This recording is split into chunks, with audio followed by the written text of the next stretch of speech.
I reckon pretty soon we'll be getting unsupervised visits from just about anyone we like. Eh?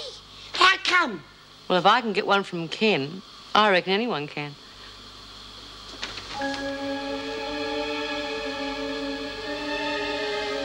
What's the matter, cat? Got your tongues? I reckon old Davo bought you off, B. Yeah. How about all that publicity stuff and the screws interfering and everything? Davo will look after that. She wants this scheme to be a success. Huh. She said that, did she? Your friend, Mrs. Davidson? Now, what is that supposed to mean? I'll tell you what it means. It means you sold us out. All this big talk about standing together. Not letting the screws walk all over us. You couldn't give a bugger. Just you watch it, Chrissy. Unsupervised visits were on the go anyway. How'd you think I saw Mick? You reckon you're top dog, do you? Top bloody suck, more like it.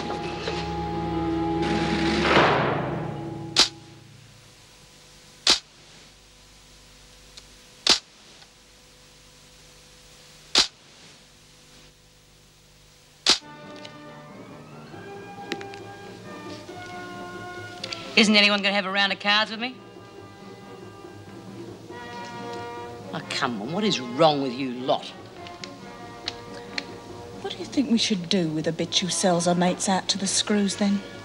Hard to think of anything bad enough, really. They dangle the bribe of shacking up with her boyfriend in front of her, and we can all go to hell. I mean, it doesn't matter that we missed out on our visits, does it?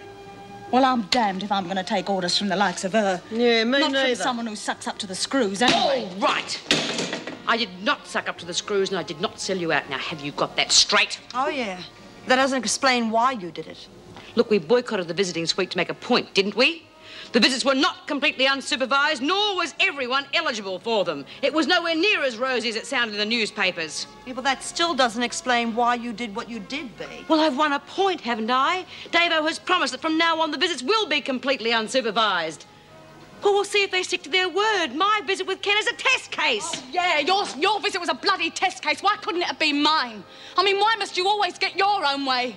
You stupid bitch, you've never been able to see past a nose in your face. Can't you see I've won something for everyone? You just want something for yourself, B. You couldn't give two hoots about the rest of us, just as long as you get what you want. I'll knock your stupid bloody head. Oh, yeah! Come on, You're the selfish one. You're always on that noise. What's going on here? What's going on? On the outside. I said, what's going on? Oh, nothing much. A little debate got out of hand, that's all. I want to see Mrs. Davidson. It's far too late for that, Latham. You can see her tomorrow. I want to see her now or there's going to be trouble. Are you threatening me, Latham? No, Miss Bennett. But there's trouble brewing here, and it's going to come to a head if you don't let me see the governor now. All right, come with me. And the rest of you had better be quiet. Come in. Yes, Miss Bennett. There's some sort of friction between the women. I've just broken up a screaming match in the recreation room. The ringleaders seem to be Smith and Latham. Oh, you'd think Smith would be on top of the world at the moment. Yes, Latham's outside. She insisted on seeing you. I know it's late, but No, it's all right. I'd better get to the bottom of it. In here, Latham. Is something the matter, Latham? I'll say it is.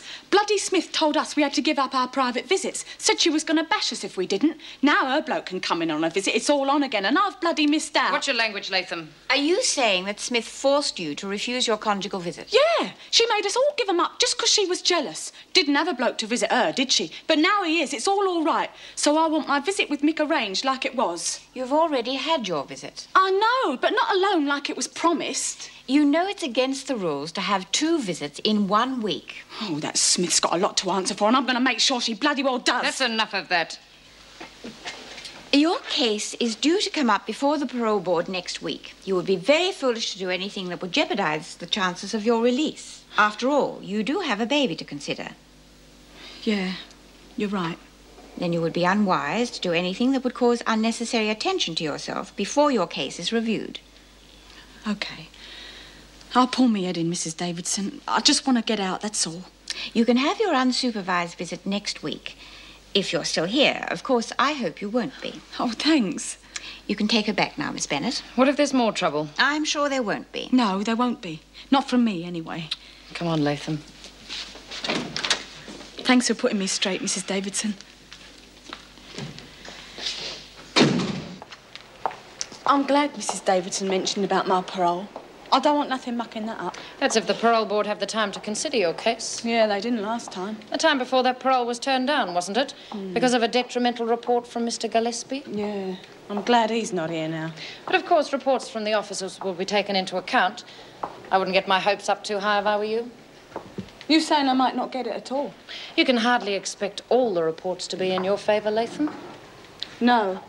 Not if you're putting one in, Miss Bennett, I can't. I'll put one in, all right. Ironic, isn't it? You have to let Smith get away with what she's done because of your parole, which you mightn't even be getting. Yeah. I heard there was some trouble between Smith and Latham. Were you able to sort it out? Yes, I reminded Latham that her parole was coming up next week. She's so eager to see her daughter. I don't think we'll have any more trouble with her.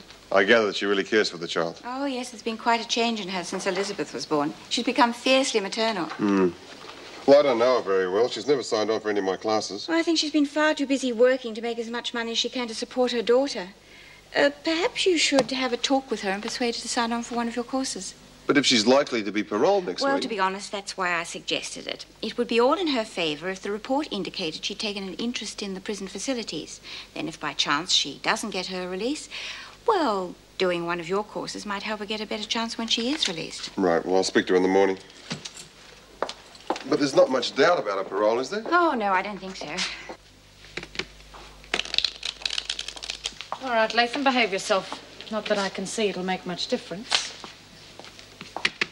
So, you didn't get much joy out of Mrs. Davidson, hey? She couldn't care less, could she? Not whilst everything's running smoothly. You're bloody rotten, Bee. I've got to wait a week now for a private visit from Mick. Oh, stop bellyaching, Chrissy. We all agreed to the boycott and it was for everyone's good. You soon forgot about everyone's good when it suited you, though, didn't you? All you cared about is what you wanted. So you missed out. So tough. You rotten...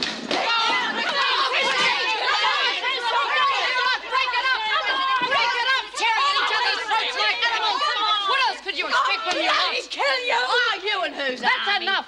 You're going to solitary, Latham. It wasn't my fault. I think I can safely say you've ruined your chance of parole. Keep an eye on them. It wasn't my fault. It wasn't. It's pushing me away. Hope you're satisfied now, Bee.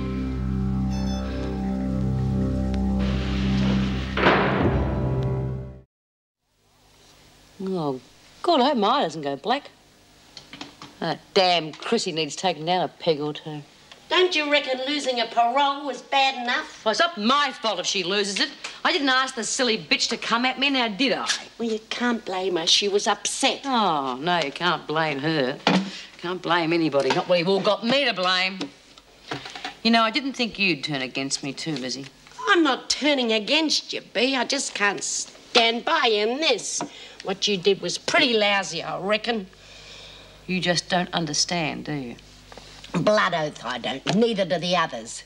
They're not calling you top dog anymore. They're calling you top suck. Well, if that's the way they feel, they can stick it. I am sick to death of wet-noosing that lot anyway. Let's just see how they get on without me for a change.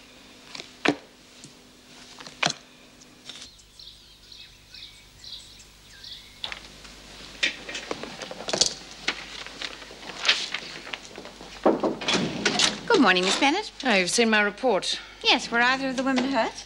No, not really. They'll both have a few bruises this morning, though. Well, if there's nothing more serious, you can release Latham from solitary. But they were brawling. Mrs. Davidson, what are we going to do about Smith? Surely you won't allow her to have her visit. There are likely to be a few such cases until the jealousy about unsupervised visits dies down. I want all the officers to be on guard in case anyone gets hurt, but you could ignore any petty squabbling. You mean you're not going to discipline them for fighting? I think it's better to let the women sort it out for themselves rather than to come down too heavily on them. Now, would you please release Latham from solitary? Yes, Mrs. Davidson.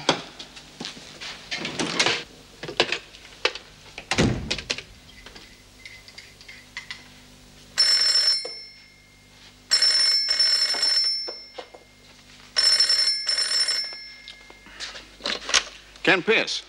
Good morning, Mr. Pierce. Erica Davidson from Wentworth. I wanted to let you know it's been decided to allow you an unsupervised visit with B. Smith. That is, if you would like one. Well, that's great, Mrs. Davison. Unsupervised visits are a real breakthrough for Wentworth. Of course, they will be discontinued immediately if the privilege is abused.